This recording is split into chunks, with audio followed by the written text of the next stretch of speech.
Ah, ah, ah.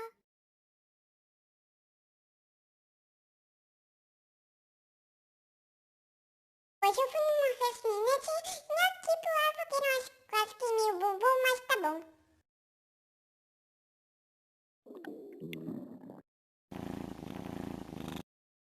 Um dia eu vi que o rapaz piscou, ele foi pro ar, ele tava sentado.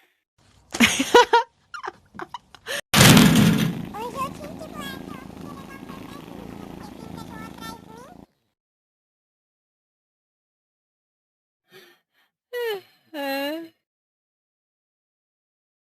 Aí depois de 2 horas, ele ficou rindo de mim.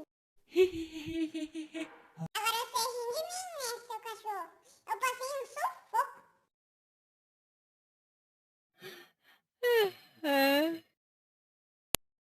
A festa junina tem cada comida gostosa, a pamonha quentinha, o quentão, a paçoca. Mas com a paçoca tem que tomar cuidado, porque se comer muita paçoca dá uma prisão de ventre danada.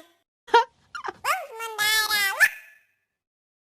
Hoje eu vou mandar um alô para a todos que assistiram o vídeo, para a tia Sônia e madrinha E tchau, tchau. Valeu, galera!